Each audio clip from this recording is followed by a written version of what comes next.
Hi, everyone. This is Mr. Clements. And Mrs. Moran. We hope that you are having a great summer, that you're spending time with family and friends and having some time for rest and relaxation. We hope, too, that you are getting excited for the start of school. We know we are. It's been a long time since we had students in this building. I think it was March 13th that students went out last spring for remote learning. And we miss you. We're ready to get you back. We're ready for the beginning of another school year. We know that this year is going to look a little bit different, and so we wanted to take some time to reach out to you, provide you with some information, answer some of the questions that are on your mind, and give you some details about the year ahead. So over the course of the next few minutes, Mrs. Moran and I will review things like the schedule, questions about clubs and activities, and hopefully give you some information that you need to get ready for the beginning of the school year.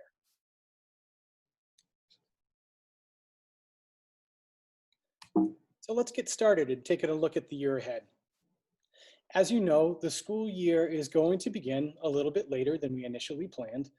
The first day of school is now going to be September 16th, and school will begin in a remote format. We'll talk about the different formats of learning in just a few minutes. The first 10 days, your teachers are going to be working hard, getting some professional training, and getting ready for the year ahead. Then on September 16th, we will begin school in that full remote format, meaning that students will be learning from home. And then hopefully on October 13th, no earlier than that, we will switch over to a hybrid model, meaning that's a combination of at-home learning and in-school learning.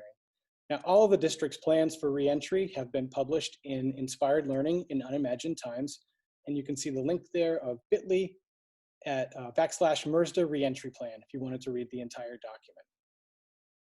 As we get started, just as the title of the document states, these have been unimagined times. And as we welcome you back to school, we want to honor the many experiences that you have had throughout this health crisis. We have you come back to school, we recognize that you have survived so much, experienced so much, and we are proud of you. When you think back to remote learning, the way that you handled yourselves in handing in assignments, connecting with your teachers, collaborating with your classmates, and keeping your focus on learning despite the challenges and the craziness that were going on in the world all around us. We're proud of you, and we know that in having you come back to school, we have a real opportunity to provide an educational experience that builds on the strength and the resilience and all the things that you have overcome. We're looking forward to getting you back into the classroom. It's been at the front of our mind in making sure that the educational planning we have in place is guided by this quote and by the beliefs about learning that are our compass here at Nipmuc Regional. As you see, as we scroll through these, we really do appreciate that every learner is unique and has the potential to be inspired by a true sense of purpose. As educators, we recognize that our job is not simply to provide you with information, but also to give you chances to engage in inquiry, develop the skills you need that will help you be successful in the world beyond our classrooms. We want to make sure that we are maximizing the many strengths of our community and engaging in real-world work that has relevance beyond our school. And certainly we want to create a learning environment, whether remote or hybrid or in person, that provides you with all the supports you need in order to engage in learning in a powerful and inspiring way. That has been our compass that has guided us. And now as we get into a little bit of the particulars of our school year, we hope that you'll be able to see how that manifests itself in our planning. So starting the school year, we want to begin by pointing out some of the guidelines that are at the front of our brains as we're looking at the plans we're putting in place. First of all, first and foremost, could be bolded, health and safety. We want to make sure that providing you a learning experience is safe. And that means that ensuring that when we do return to school, we have 6 feet of distance. We have protocols in place to ensure that you're safe. We're communicating with you regularly. A key aspect of that, though, will be lowering cohort size to make sure that groups of students are not seeing all the students in the school, and that groups of teachers are working with specific smaller groups of students. We want to make sure that we are supporting student health and wellness. That means maintaining connections and providing assistance for everyone. We want to update the model for remote learning. I'm so proud of the work of our teachers and students when we left on March 13th, the way our district was able to really hit the ground running and make remote learning work, stay connected, and work really hard. At the same time, we recognize there are lessons that we learned from what didn't go well in remote learning. So we're going to build on our strengths and adapt to this new fall environment of remote learning. We'll point out some of those specific changes in just a few moments. We want to make sure that we're building and maintaining relationships. Learning is social. It should be fun. It should be active. It should be collaborative. And that means providing chances for you to connect with your fellow students and your teachers. We want to be sure that we're providing schedules that move easily between the remote, hybrid, and in-person models that we talked about. And we want to ensure that we're providing enough time on learning to provide a really robust learning experience. So when we talk about remote learning and some of the differences that you'll notice, the first thing we want to point out is that time on learning. We know the schedule at Nipmuc Regional was truncated last year, and that you were meeting with classes less frequently, and that some of the work was focused on weekly assignments. At the high school level, the secondary level, we need to provide you with 935 hours of instruction over 170 days. And so that means you'll notice that the time on learning will be expanded as we begin remote learning this fall. We will be sure to provide daily opportunities to engage with teachers. Now, if that is through Zoom or eventually when we get to the hybrid model and then in-person, face-to-face, but remote learning is going to provide a range of virtual experiences for you to connect meaningfully with your teachers. The remote learning plan is going to provide opportunities to limit screen time. When we talk about time on learning being 935 hours over the year, that doesn't mean 935 hours in a Zoom room. We'll be sure to provide opportunities to limit your screen time so that your school day doesn't mean you have your iPad or your laptop in front of you for the entire day. You will receive feedback on learning. We know one of the things we talked about a lot here at Nipmuc Regional in the spring was grading. Nipmuc Regional, like all schools across the Commonwealth, will provide students with feedback and grades this year. And attendance will be taken on a daily basis and reported out through Power Schools. That's class by class attendance and daily attendance. Part of the work as we started to look at our priorities as we entered the 2020-2021 school year was to think about how to make those priorities happen with the schedule that was in front of us. So we brought together a scheduling committee to start to look at our current high school schedule and to be sure that it aligned with the priorities in bringing students and faculty members back to school for this school year. As you can see in front of you, some of the priorities that were brainstormed by our committee. The first and foremost is safety, which Mr. Clements mentioned earlier. When we think of safety, we think of cohort size. And as we think of cohort size, we immediately come to the traditional high school schedule where students are taking 7 classes and rotating through those classes over the course of a day and over the course of the week. So this was something that was on our minds as we started to consider schedules for this current school year. Other priorities is the importance of personal connections. Students forming relationships with teachers so that they can get the support and time they need to not only meet their academic needs, but also their social emotional needs. We talked a lot about manageability in terms of students managing 7 courses remotely and in a hybrid format, as well as teachers helping those students and supporting that number of students through those courses. And parents at home too. We heard from parents that it's hard to manage that number of courses, connecting with that many of teachers and managing multiple students at home, oftentimes at multiple levels in our school system.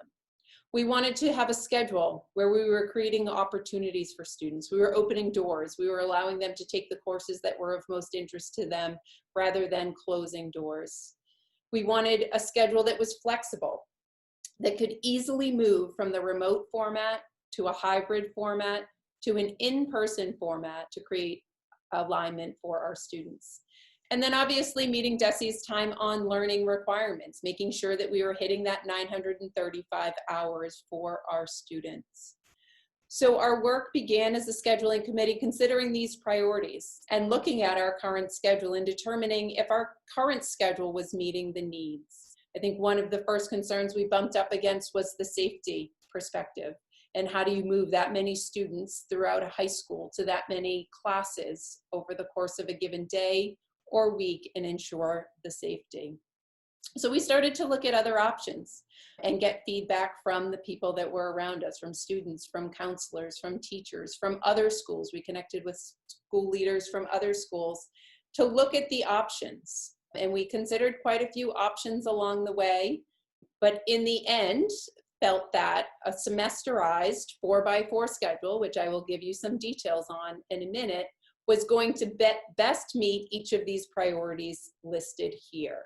That decision was not easily or come to, as it was a change in the high school schedule. But I think all the groups around the table, the students and the teachers, feel that it was in the best interest of our students to go in that direction. You'll see in front of you some key themes from our student feedback forms. Again, it was so important that we took a look at what happened in the remote learning setup this spring, build on those strengths, and then move from there in terms of ways that we could continue to support student learning and student safety through these challenging times. So I mentioned the 4x4 schedule, which is slightly different than the schedule our students are used to at Nipmuc. 4x4 means that students take 4 classes over the course of 4 days. They're rotating through a 4-day schedule. We are currently at Nipmuc on what is called a 5x7 schedule, means that students in previous years have taken 7 courses, and that rotates with 5 classes per day over the course of 7 days. So that is kind of the basis where we started. And again, the scheduling committee came to the determination that a 4x4 schedule would be best to meet the learning needs of our students. So 4x4 schedule means that students are taking the equivalent of 4 1-credit courses each semester. So during terms 1 and 2, students take 4 1-credit courses. And then during terms 3 and 4, students take 4 more 1-credit courses, or the equivalent. So half credit courses are also built into that. So students are going to have the opportunity to earn 8 total credits in this next upcoming school year, 2020, 2021, rather than the traditional 7 that they have in previous years. Having less classes in the course of a day or the course of a semester allows each class to meet for longer periods of time. So now that students are only meeting with 4 classes in a semester, each class per day is going to be 90 minutes in length, allowing teachers the flexibility to provide hands-on, project-based learning, still with opportunities to support students, connect in small groups, collaborative activities. A 4x4 schedule is similar to the collegiate model, if you're looking for something to compare it to, meaning that some courses are going to run in the fall, they are going to start during term 1, at the end of term 2 they will end, and then new course loads for new courses for students will pick up in January and then end at the end of the school year.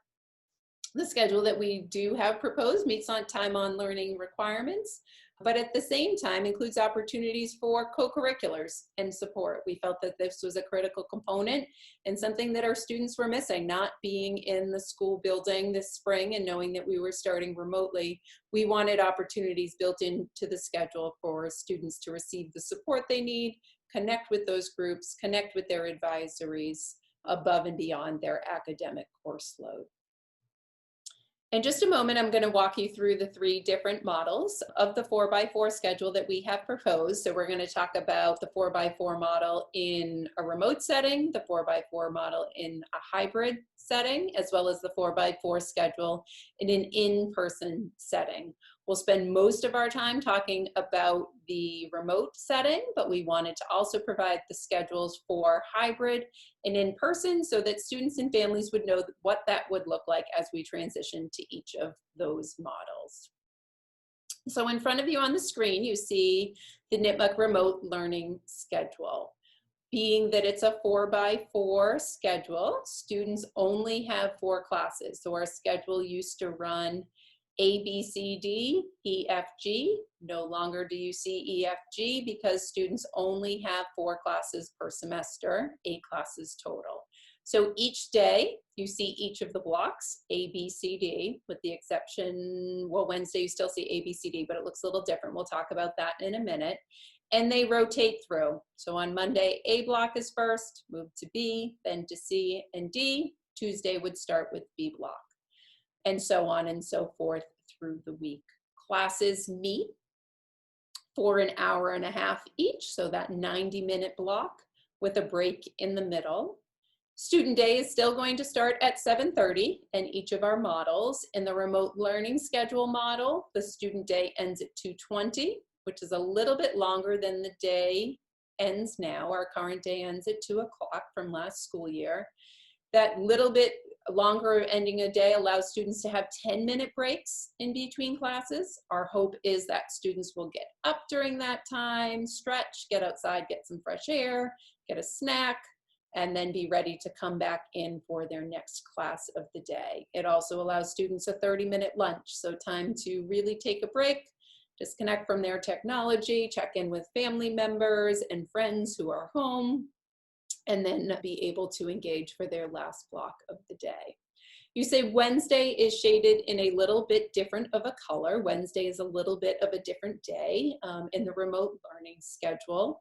And it is essentially a shortened day for students. So students will be in classes and from 7:30 till 11:40, and then be done with their academic coursework for the day. This gives teachers and professional staff at Nipmuc and across the district time for professional development and collaboration. And again, we were able to do that because the additional time is built in on Monday, Tuesday, Thursday, Friday. Our hope is that students have Monday, Tuesday, Wednesday provides them a little bit of a break, having a shortened day, Thursday, Friday, and then again, time over the weekend to regroup. As Mr. Clements said, you know, we want to be cognizant of screen time and time that kids are in front of computers, and we want to be sure that we're providing the time for them to pursue their own individual interests and learning and activities, and Wednesday afternoon provides that time to do that. So on Wednesday, you see shortened blocks. They are not 90 minutes. They are 45 minutes, A block, B block, C block, and D block. And then in the middle of those two, you see something that says WIN. This is new to the schedule, but not new to the conversations that we've been having at Nipmuc. Lead Learner workshops over the course of the past 2 years, we've been talking about adding a block to support our students. WIN stands for what I need. So creating time and space in the day where students aren't assigned to a specific academic course, but rather have the flexibility to get the support they need, whether that be students seeking out teachers, teachers seeking students to get the extra help from. It could be advisory. We could run advisory during this time. I think about access to school counselors and school-wide meetings that might need to happen. Specific grade levels can come together. Clubs and activities could come together during this time. We recognize the importance of social learning and embedding those days in our schedule. So having a specific block of time in our schedule ensures that all students across the school have that time to engage in those types of learning experiences. So again, we're excited to add that to our schedule. It's been part of the conversations we've been having at Nipmuc for a couple years now. So now we transition to hybrid learning schedule. This is an image you probably saw in the reentry plan that was released by Dr. Maruzchik last week. And it is a general hybrid learning schedule that is being used across the district. So this model shows that students are broken into two cohorts, cohort 1 and cohort 2. So essentially splitting our student population in half to minimize the number of students that are in the building at any given time. In this model, students access in-person learning 2 days a week. They access synchronous learning, which would be identical to what remote learning would look like 1 day a week. That would be Wednesday. And remote learning the other 2 days of the week. The remote learning that happens on those other 2 days would be asynchronous, so they would not be logging in live with their teachers, but rather would be engaged in independent and collaborative learning tasks that have been assigned by their teachers over the course of the other 2 days. So we wanted to take this model and give you specifically what it will look like at Nipmuc. Don't be overwhelmed by this image. It is detailed because it's broken the two cohorts apart. So I think for the sake of this presentation and understanding it, we will just look at one cohort at a time, which will be easier to digest a little bit. So this is just an example for cohort 1. You will see on the left-hand side the blocks of time being divided into those 90-minute or 1.5 hour blocks, with the exception of the 12 to 2 block, which includes lunch. So for cohort 1, Monday, Tuesday would be in person. They would go to each of their classes each day, allowing those classes to meet twice in person per week. Some of the models that we had looked at didn't allow for this, and we felt that it was important, and students felt it was important to connect with their students in person as much as possible.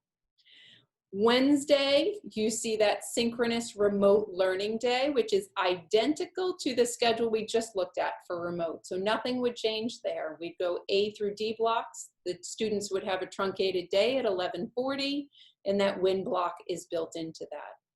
If I'm in cohort 1, my in-person days were Monday, Tuesday. Wednesday, I'm synchronous in the morning with my teachers and classes. Thursday and Friday, I would be given at-home independent and collaborative learning tasks by my teacher. You'll see a suggested schedule there because, again, students aren't logging in live with their teachers, but they will be expected to engage in 90 minutes of coursework per class per each of those days in order to meet that time on learning we keep talking about. So those assignments would come directly from the classroom teacher, and students could reach out for extra help, obviously, in an asynchronous format if needed during those days. Cohort 2 is the same as cohort 1. I will show it in a minute, except that the in-person and asynchronous learning days are switched. So again, cohort 1, Monday, Tuesdays in person. Cohort 2, your Thursday, Friday are in-person days. And Monday, Tuesday are your asynchronous learning days. So again, that was just this image broken apart. But essentially, you see Wednesday is the same for all students. So it doesn't matter what cohort you're in on Wednesday. You're all in class together with your teacher. The cohorts matter on Monday, Tuesday, Thursday, Friday to determine who's in person and who is asynchronous remote. And the final schedule, just quickly, is our in-person learning schedule. You'll see that it doesn't go Monday through Friday anymore. We return to the traditional day structure that our schedule is currently built on. This would be a 4-day structure in order to rotate through all of the classes. We are on a 7-day structure now, but essentially after you get through day 4, you just start day 1 again, and you'll see each of the classes, meets every day. Break is built in, lunch is built in, and that WIN block we talked about is built in at the end of the day. So having these structures in place and having our schedules for each is going to allow us to transition when we are ready from remote to hybrid to in-person without creating disruptions in the students' learning. Mrs. Moran did a great job of reviewing each of those schedule models. We want to remind you that you have the presentation linked with this video. And so we encourage you to take a look at those slides, review them, and take a minute to really get to know the schedules. But as we said, we are focusing on the remote model right now. I wanted to take a moment to share some of the benefits of the 4x4 schedule. The first things first, and we talked about health and safety, the first thing is that it limits cohort size. By enrolling students in only 4 classes at a time, it's going to limit the number of contacts they have with other students, and then also with teachers when we are working in a hybrid or in-person model. We know this is one of the really specific charges given to us by the Department of Education, and so that was at the forefront of our thinking when we took a look at the viability of the schedule. We have lowered course load per semester without limiting opportunities. So we're allowing students to focus on 4 classes per semester with hopes that that will streamline responsibilities. And if you can think of the comparison of managing 7 classes in last spring compared to managing 4, we're really hoping that makes it a lot more doable for our students. It's going to provide additional opportunities for learning. When you talk about lowering cohort size, you immediately have to talk about lessening the number of classes on a student's schedule. But we don't want that to limit opportunities. And so the 4x4 schedule is going to allow our students actually to take an extra class. We believe strongly that high school is a time not only to get the skills you need, the basic skills, the fundamentals, but it should be a time where you're experiencing and exploring elective courses, checking out what interests you, finding your passions. And we know it's important too to build a high school transcript that is diversified and shows the many different courses and ways you've challenged yourself. This schedule allows for those opportunities while also prioritizing health and safety. Relationships and connections are at the heart of the work that we're doing, in the heart of coming to school. It's going to give you a longer set of time to get to know the students that you're working with in a remote or an in-person format, as opposed to dipping in quickly to 7 classes and then going on about your day. The 90 minutes per class is going to give a more substantial time to build relationships and get connected with other students. As we mentioned too, the managing of responsibilities. This is important for our students, and we think of them first and foremost, managing 4 versus 7 or more. However, we also want to point out this is hopefully going to be easier for parents. I have 2 sons at home, and I know the challenge of knowing what was due. Have you handed it in? And following up on them and making sure that they're staying on top of their responsibilities. Hopefully this will make that job a little bit easier as well. The smaller class and caseload from a teacher's standpoint will also make it easier, not only to build relationships with the students, but to help provide them with the supports and the services that they need. We know too that this moves to a more collegiate format. If you think of a typical college freshman, they would normally be engaged in a 16-week semester in which they would have about 16 to 20 hours worth of class time. Here, our students will be engaged in a 17-week semester, and they'll have about 30 hours of class time. We send about 90% of our students off to a 2 or a 4-year college, and we feel like in many ways the schedule could be a stepping stone to help them get adjusted to those more in-depth learning opportunities that they'll experience in a post-secondary learning environment.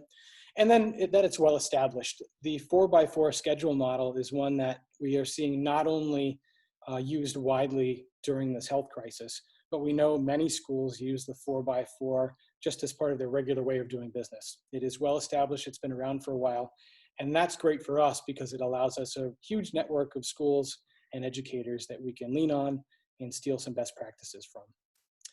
We wanted to point out too the benefit of the alternative schedule on the Wednesday.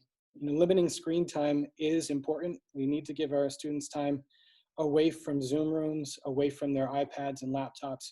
This midweek change in routine allows for the day to end a little bit earlier, and it also provides opportunity for professional collaboration and development while still meeting the 935 hours of time on learning. I think it's a pretty neat feature. And when you add in the what I need block, you get also the integration of clubs and activities, which are such an important part of high school.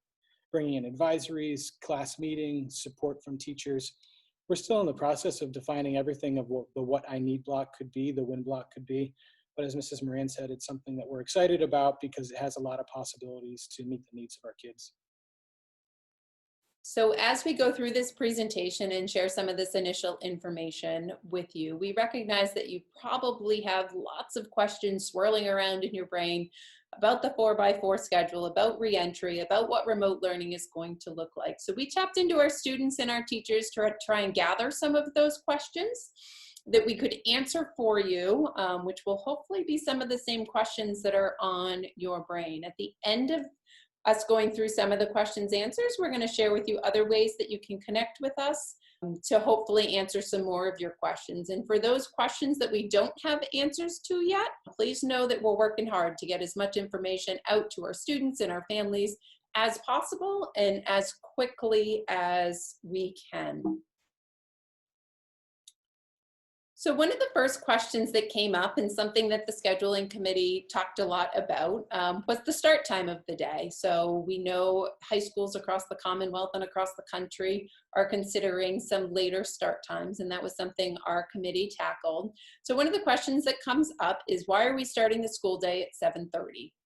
It wasn't a time that we started in the spring, so why now? So unlike the spring, Department of Education has put out that schools, and specific for high schools, there are middle school and elementary school regulations as well, that we need to make 935 hours over the course of 170 days, like Mr. Clements said. So therefore, you're being required to engage in essentially a full day of school each day, with the tweaks that we made at the end. We recognize, and we've done some info sessions with students or town halls to get feedback on this. And the end of the school day for students weighs just as heavily for some as the start time. So we know our students in the afternoon go off to their jobs, participate in athletics, have after school activities, sometimes offer childcare for a neighbor or a sibling. So we wanted to be cognizant of that and honor that as well. So we know 7:30 gets you out of bed, maybe earlier than you've been getting up all summer, but we know that it's going to hopefully build some routines as we transition from remote to hybrid to in-person, as those will be the start times in those models as well. Another question students have is, what will they take for an 8th course? So again, as we mentioned, the 4x4 model allows students to now take 8 courses over this next school year rather than the 7 classes that were planned for. So school counselors will be reaching out to all students this week.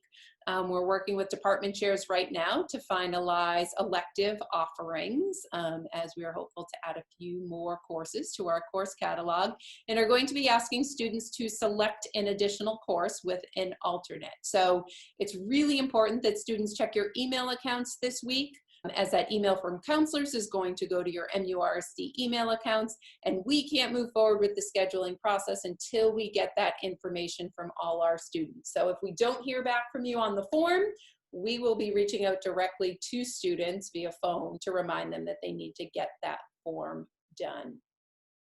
Another question, can students take 2 years of core content in a single subject area in 2 semesters under this model? For example, if I am a sophomore student, could I take English 10 in the fall and then English 11 in the spring? So we are not allowing students to take 2 credits worth of a core subject area in the 2021 school year. That being said, there could be extenuating circumstances for students, and we recognize that. So if you are one of those cases, please don't hesitate to reach out to your school counselor. They'll be able to provide you with some additional information. But we are looking at the courses that students would benefit from taking 2 years of course, essentially, in a given school year. For example, wind ensemble. We recognize the importance of students participating in elective areas of their choice. And if I am a student who plays an instrument and want to be taking wind ensemble in the fall and wind ensemble in the spring, we see a lot of benefit to that, and we would want to make that happen. So many elective courses that aren't specific to a grade level are going to be happening so that you could take it twice in 1 year. Information will be coming out in that email from your school counselor, so you can pay attention to that. When will I receive my schedule? This is a great question. So typically we start our scheduling process in January or February of the year prior, and it takes us until about June to get the schedule out. So it is a long process typically to make that schedule happen, not actually putting requests into the system, but determining what classes students are taking, teachers are teaching, balancing courses, making sure we get everything right before we get it out to our students. That being said, we hope to condense the process down into 2 weeks, which would have schedules finalized in the first week of September. So our fingers crossed that we can make that happen as quickly and smoothly as possible, and appreciate your patience as we do so. But would also appreciate, like I mentioned before, you checking your email regularly. So if we have questions from you or need you to fill out that form, you can do that as quickly as possible to speed up that process. We wanted to take a moment to answer some questions about AP courses. So the question is, what if I have summer work for an AP course? Typically in the summer, students who are taking advanced placement courses will complete summer assignments. With the schedules not coming out until early September, we are going to extend the deadline to complete that work until the end of September. And should there be a delay in the schedule release, we'll work to ensure that you have enough time. We do want to stress that with the 10 extra days now that teachers are going to be engaging in professional development up to September 16th, we really see that as a window where our AP students can start to ease back into the schedule, take some of the time of those 10 days, focus on the AP assignments in order to get them completed before school starts on September 16th. When you, continue on that, what if I have summer work for an AP course and you're enrolled in the spring? So if you're enrolled in the spring, you'll be provided with that work and you'll have a chance to get that done over break in December or in a time leading up to the course beginning in mid-January. We'll ensure that students have the break as well as the month of January to complete their assignments. We're calling it summer work. Maybe we should call it pre-work for spring semester courses. We're also working with teachers in order to streamline assignments, and students who are taking AP courses may have noticed that some of those assignments have already changed over the course of the summer. To continue along the line of advanced placement, how will this impact AP?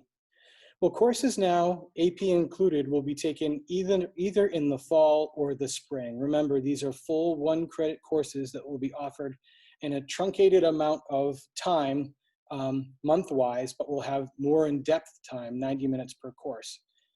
We recognize that that means that in some cases, students will be wrapping up an AP course in mid-January and then taking the test in May. As I said, this is a challenge that a lot of high schools face already, and so we've already begun leaning on other schools to get their support. But we do see some opportunities potentially with the What I Need block as a way to maintain connections with AP teachers over the course of time from January until testing begins in the first 2 weeks of May. We're fortunate also to be members with Mass Insight Education, which is an opportunity for us to get outside grant-funded support working with our AP courses. And we've reached out to Mass Insight in order to gain some extra help, not only with the typical Saturday sessions that they would provide, but looking to see if they're revamping their schedule at all to be sure that students, particularly who take semester 1 courses, have additional opportunities to get tutoring or stay up to date. I mentioned the support from other schools, and then we're also exploring ideas like AP Boot Camp or maybe an AP seminar, and you'll get a question on this, juniors and seniors, on your scheduling form about whether or not you'd be interested in a 1-credit course in the spring that would allow you to stay connected with your teachers and continue doing some of the prep work as you get ready for the AP test. So another question that has been on the minds of our students and parents, but I will tell you also on the minds of educators, and this isn't, isolated to Nipmuc, this is across the state, is how will all of this impact the MCAS? So MCAS is currently still in place, 9th graders for science. So our 9th graders typically take biology. And there was an exception to that last year. The DESE waived the testing requirement. And 10th graders for ELA and math. And our 10th graders last year did not take their ELA and math. So DESE has proposed fall MCAS for our current 11th graders. So as you look at those cohorts of students, that's who kind of are on our minds in terms of MCAS. Again, 9th, 10th, and now 11th as well, who are still waiting to take their ELA and math. We are hopeful to get an update from DESE soon with regards to this. Department of Elementary and Secondary Education knows that there are schools across the state starting remotely, so testing this fall may not be feasible. And as soon as we learn anything, we will obviously let students and families know. But we're exploring opportunities at the school level to prepare our students prior to those testing dates again. So for those 11th graders to prepare and ensure that they feel confident going in should those MCAS occur, and for our 9th and 10th graders on their more traditional MCAS schedule. Question comes up about cohort groups. Have cohort groups for the hybrid model been determined yet? Not at this time. The district is currently working on organizing cohort groups across all schools in MURSD and ensuring that families are in the same cohort group. So as soon as that information is finalized, that will be released. But just as a reminder, cohorts are not going to impact our remote learning schedule at all. All students in all classes are enrolled remotely, so all students can be in attendance. Those cohorts come into play no sooner than October 13th, which would be our earliest date for transition to the hybrid model. So that information will be coming. Another question, will some students be able to begin school on campus rather than in a remote format? The answer to this is yes. There are a limited number of students who have been identified by the district as having complex and significant needs that will be welcomed back into school in person, kind of on a phased approach beginning on September 16th. So the district is currently in the process of reviewing all student learning needs across the district, across all grades, and we'll be reaching out to families with more information about students in that particular cohort. So that was a quick overview of some of the questions that we've heard already or that we're anticipating from you. But we also wanted to be sure that this session was responsive directly to the questions that are already on the minds of students at each grade level. And so again, Mrs. Moran mentioned earlier, we're so grateful to Mr. Quinn and Paige Allen, our Student Council President, for the focus groups that they ran, which were in-depth and provided great insight. In addition, they provided some student surveys and we were able to pull out some really helpful information. We also, though, felt like we should be reaching out specifically to grade levels because freshmen, sophomores, juniors, seniors, they all have different perspectives with which they're looking at this year. So we met with our phenomenal class officers, you can see their names on the screen there, and we asked them to think not only from the perspective of their current grade level, but to think back to what it was like when you were coming in as a freshman and what are some of the main questions that you had on your mind. So we wanted to review some of those as well. So first, our freshmen, our class of 24, before we start answering the questions that might be on your mind, we want to say how excited we are to get to meet you. We can't wait to have you learning with us at Nipmuc Regional, whether that's in a remote format or virtual or in person. We are thrilled that you are part of our school community, and we're really looking forward to getting to know you, not only in the next few months, but over your 4-year journey through our school. Welcome.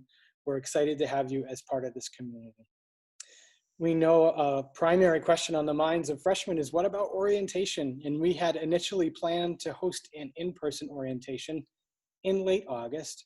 We have emailed everyone to let you know that no, we're not going to hold that, but yes, we will have an orientation for our freshmen. We're going to hold it on September 15th, which we're excited about the timing and that we think it'll be a nice way to jumpstart the year. And we are going to hold it here on campus. We have 4 different start times, staggered start times, and we'll be asking you, some of you already have, we appreciate that, to register so that we can get you on campus. A lot of the activities will be outside, run truly in conjunction with our amazing student council. So you'll have a chance to play some games and have some Q&A, but we will also be able to get you a tour of the building so that you can see what Nipmuc looks like and you can see the classes that you'll eventually be headed to when we make our way from remote into a hybrid format. We're obviously keeping safety the front of our mind and how we plan this. The groups will be a small group, and we'll make sure that we put all safety precautions in place to make sure it's a safe event. It's not mandatory, but we'd love to have you there, and we're really looking forward to putting faces with names. Another question on the minds of freshmen, how will I get to know teachers if we start remotely? I would just say that I know I'm speaking for all of our educators when I say that we recognize that relationships are the foundation of everything that happens here at Nipmuc Regional. And so we recognize that not only for freshmen, but for all of our students, our teachers are going to be taking some time just to get to know you, to figure out what you're interested in, what your strengths are, what you're curious about, and to build that into the classes. We're glad that we have a 90-minute model and that it allows a little bit more time, not only for the virtual sessions and you to get the support that you need, but it provides time for small group breakout sessions, conversations, and a chance for them to get to know you. So please know this is a top priority as you begin your days here at Nipmuc Regional. Another question from freshmen, is there a supply list? We know that unlike other schools in the district, Nipmuc does not publish a single supply list for all students, simply because the course of study varies so differently from student to student. So teachers may communicate course-specific supplies needs, but we do recommend have a folder, keep yourself organized, notebook, writing utensil, and always show up to class with that iPad fully charged. So next is our sophomores, our class of 2023 that didn't have their traditional end to the freshman year, but we are excited to welcome you back officially as sophomores. So one of the questions from our sophomores is, will students who participate in standalone remote learning be able to join extracurriculars? Our answer is yes, absolutely. At this point, we really don't know what extracurricular activities are going to look like. A lot of that depends on the health and safety guidelines that we're working with at any given time, but we recognize the importance in each of your lives. So we will absolutely make to work that happen for all of our students whether you're accessing your education remotely or in a hybrid setting. Another question is, how will this year's class officer and student council elections be held? This is something that traditionally for sophomores, juniors, seniors happens at the end of the year prior. And again, because we were remote in the spring, this was not something that we have done yet. So it is coming. We are working with our current student council president, who is working with her council to develop a virtual election process. So a way for students to be able to communicate with their classmates, share their traditional speeches in a virtual setting, and then have a voting process that can take place in those first weeks of school. Our student leaders are some of the most important voices in our school, and we rely on them heavily for a lot of the leadership. So it's important to us, we know it's important to you, and we are going to work to make that happen. When we reached out to our juniors, one of the questions on their minds had to do with the National Honor Society. Often a big year if students are considering applying to NHS. And so if they're looking to join NHS this year, Would the application, which requires a service project, remain the same? This is a question that was taken up by Mr. Evans and the NHS Faculty Council actually back in the spring, recognizing that we may be facing an unconventional fall. So the council is still working on the details, but they're committed to being flexible and responsive to how the health crisis is impacting your ability to put leadership and service projects into place. So they're going to carefully put together an application and a process that adapts to these circumstances. We'll also be looking to provide our juniors with a variety of service opportunities. You know, it can be more challenging when we're in a remote format to engage in service. And so at Nipmuc, we're still committed to holding things like our food for thought lunches, which are feedback forums, which give us the chance to hear directly from small groups of students about what they love about high school, what they'd love to see us rethink about high school, their perspectives and way to bring their passions and curiosities into school and learning. We'll also continue to run our lead learner workshops, which at Nipmuc are our most important leadership opportunities. They are monthly workshops that are available to any student and any teacher in the district. And a lot of work gets done in those meetings as far as moving the agenda forward of what the future of our school is going to look like. We will continue to have a variety of opportunities that are available. And we recognize now more than ever that hearing your voice and helping you to shape our programming is so important. And so we'll continue to give you those chances. And finally, our seniors, our class of 2021. Probably a congratulations is in order to start for your final year of high school. We're really excited for your year and are looking for ways to make this as special of a year as possible. We know it's going to be unique as it's not starting off in a traditional form, but we're confident that we can put plans in place to make it as special as possible for each of you. So one of the questions that comes up from our senior class is, what are the school's plans for athletics during the current school year? So we are still awaiting guidance from the MIAA, which is the Massachusetts Interscholastic Athletic Association. So an MIAA has not yet released their guidelines. So as soon as they release guidelines for high school sports, we are going to, along with Mr.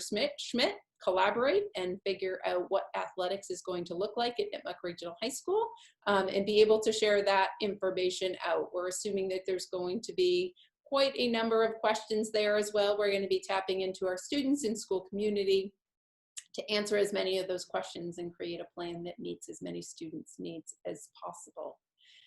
Another question that we've heard already a lot of times is, will there be opportunities for support with college applications while we are in a remote setting? The answer to that is absolutely. We know how much work goes into the college application process and how time consuming it can be.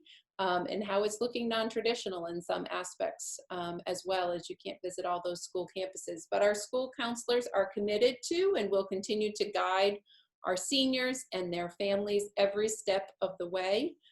They've published some information, but I know they have plans for group presentations and individual advising sessions. And obviously during remote learning, they are just an email, a phone call, a Zoom session away. So they will absolutely be connecting with seniors in order to get those plans in place.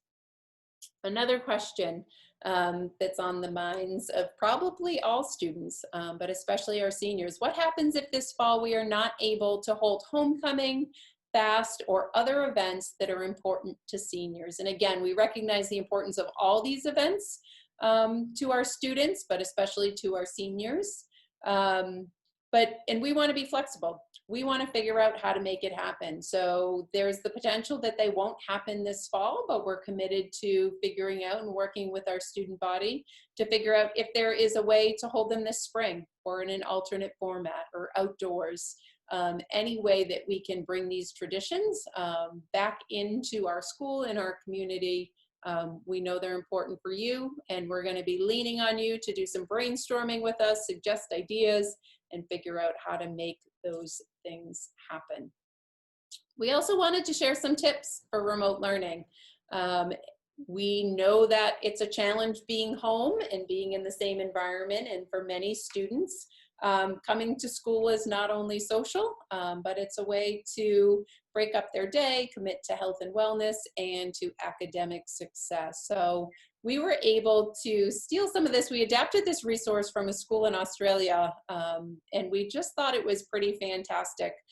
Some great tips to keep learning on track at home, but promote health and wellness as well. So thinking about a morning routine, we already told you we were getting you up early. So 7:30 a.m. is going to come quickly. So getting up, showering, breakfast, get dressed before school. We saved you the commute time. You don't have to wait for the bus or get in your car. You just have to get to your iPad. But having that morning routine is critical. We want to remind you when you're doing your work to make sure you're working at a desk or a table. Get yourself out of bed in the morning. Be productive. Create that workspace. I think all of us have thought about or looked to design some workspaces that work from home. I know I certainly did. I'm often at my basement workstation, and by getting up out of bed and sitting down at my workstation, I'm able to be more productive. Stay connected with your friends. We recognize the social connections are so important and such a big part of high school. And for many students, one of the best reasons why they come to school every day is staying connected and seeing their friends. So find ways to do that beyond social media, but in a safe format where you can connect with your friends. Maybe it's Zoom, maybe it's FaceTime, maybe it's some other way, but have those friends that you can lean on during these times. Next one says it well. Get your sleep at night, 8 hours. Prioritize your sleep. We know you're going from a mixed up schedule in the spring into the summertime schedule, where often you're up a little bit later at night and waking up a little bit later in the morning. Now's the time to start making that slow transition with about a month before the year begins to get your 8 hours, be at your best when the school day begins. Be sure to exercise. Sometimes this is easier said than done. Go for a walk or a run, work out, enjoy the outdoors. I think it looks different for everyone. And sometimes I prioritize the chores and the work that I have to do rather than getting outside. But I'll tell you, after you get outside and enjoy the nice weather we're having and the nice weather we're going to have moving into this fall, you're sure to feel better after getting some fresh air. Next is follow the learning schedule. I've seen many different ways students keep track of their schedule, whether it's an agenda, putting their schedule as the wallpaper on their iPad, printing it out and color coding it, whatever it may be. But although you are at home, the learning schedule is still there, and allow it to provide some structure for your day. Think of class starting time at 7:30, not as I'm going to log in right at 7:30, but think of it in terms when you're here at school, right around 7:25. A bell goes off to say, hey, the day's about to begin. So we encourage you to be at that iPad early, be ready to go, get yourself set. Don't be rushing around, but be sure that you are making the most out of the schedule that's in front of you. Make times for the activities you enjoy. So practice your instrument, draw, sew, play sports. Again, that Wednesday day, that afternoon is really your time. Find the things that you love. At the end of your day is the normal 220 day. Get outside, find those hobbies, maybe something you've never done before. The amount of instructional videos and YouTube things you can find provide some neat learning opportunities to get involved in some new activities or new communities of learning. Eat healthy and eat regularly. Remember, when you're headed off to school in the morning, sometimes we buy lunch, sometimes we make our lunch. I encourage you to think from the night before what you'll need for the following day. Get your lunch ready, get your breakfast ready, get yourself prepped and ready to work. If you're anything like my house, you maybe took up cooking and baking a little bit more frequently in the spring, and that's great. You should be able to have those treats from time to time, but regular healthy meals are going to help you feel well and be ready to go and give your best each day. Practice mindfulness. So every year at Nipmuc, we have our Wellness Week. So I know our Nipmuc community knows what mindfulness is and finding your center and being present. So give your chance the body to settle and adjust and be present in your classes. And sometimes that's yoga, sometimes that's meditation, sometimes it's finding the activities that really help us relax. But figuring out ways to practice mindfulness on a regular basis will contribute to your health and wellness. Last one there, and we can't emphasize it enough, is to reach out and seek support if you need it. We're here for you, your teachers, your school counselors, nurses, Mrs. Moran and myself, faculty, staff. We all want to be here to support you. And this is as good a time as any. We could have led the presentation by saying how fortunate we are to have the people that we have in our school district every day. This spring in particular highlighted that, the amazing faculty and staff. We kept track of everybody to making sure we were staying connected to you. We had forums to track if people were not in communication with us. We had home visits, personal phone calls, 3-hour study sessions, you name it. We will customize it. I will tell you, we're gonna make it work for you. But you need to let us know, and you need to reach out when you need help. It is our job. We relish it. We're here for you. Don't hesitate. So as we mentioned earlier, this is kind of the beginning of the communication. There's a lot of information that we need to share that you want to know. There's questions that you have. There's special considerations that you want to share with us. So we are here and we want to hear from you. So we wanted to share with you some future opportunities that you can connect with us. But we wanted to, in this presentation, at least get the information to you and then provide opportunities to ask questions. So on August 21st from 1 to 2, Mr. Clements and I are going to hold our first virtual lobby hours. So you can, and we will send this link out via your student email as the date approaches. You can stop by Zoom anytime between 1 and 2. We'll be there the whole time. And we're happy to answer any questions you have, clarify any details, listen to something that's on your mind and you want us thinking about. Parents, you are more than welcome to stop in as well. It's not just for students. We won't be giving a formal presentation at that time. We won't be resharing formally any of this. So again, if you want to stop in at 1, that's great. If you want to come in at 1:45 because you just have a quick question, we are happy to answer any and all questions that pop up at that time. And if we don't have the answer to a question, give you what we know and then give you some time that we'll be able to hopefully share some additional information with you. That next lobby hours opportunity comes on September 23rd. So we begin on Wednesday, the 16th of September, and then 1 week out, giving you a week to get adjusted, to kind of get the rhythm of the schedule. We have an in-school or an in-school session lobby hours. So students will wrap up at about 11:30, 11:40 that day. Have some lunch, and then please feel free to come on back to the Zoom room, stop by our virtual lobby hours, ask a question, share a thought, say hello. We'll be there for you. And then a feedback survey. So on September 28th, we plan to put out our first student feedback survey. Again, it's important that we're hearing what you have to say. And I think feedback early and often is especially important. So you may say, but Mrs. Moran and Mr. Clements, we're only 2 weeks into school at that point. But we think it's so important to hear how those first weeks are going with remote learning, figuring out additional ways that we can adapt and change and iterate to meet the needs of our students, of our families, and of our community. So that feedback survey will be coming out to students in their emails. So check that email and provide us some of your input. We have a few more opportunities coming up. We'll be reaching out, some other topics that are on our radar. We know, as we mentioned earlier, that the MIAA guidelines are not yet out, and that's certainly a priority for so many of our students, so we'll be reaching out about that. We know that we've had some questions about band and music, and the guidelines for those courses can be a little more stringent. We believe firmly that there has never been a more important time to participate in the arts, in band, in music. Those are opportunities for our students to explore their passions. So although the guidelines are a little stricter about not being able to play instruments inside, we are investigating every option to be able to get you to be part of those wind ensemble, vocal ensemble, all of the music courses that are so important to you. More details will be coming about exactly how we're going to make that happen, but we are committed to it. So we appreciate you taking the time to listen. And again, our presentation today focused a lot on the schedule and a transition to the new schedule. We will also be releasing a frequently asked questions document, so you can dig into that and a sample of what remote learning will look like. But there will be plenty more information coming in the days and weeks ahead. We look forward to seeing, even if it is virtually, each of our students along the way in these first days, getting our schedule out to our community, and then kicking off our 2021 school year. So excited that you were able to join us today, and hopefully this presentation was helpful.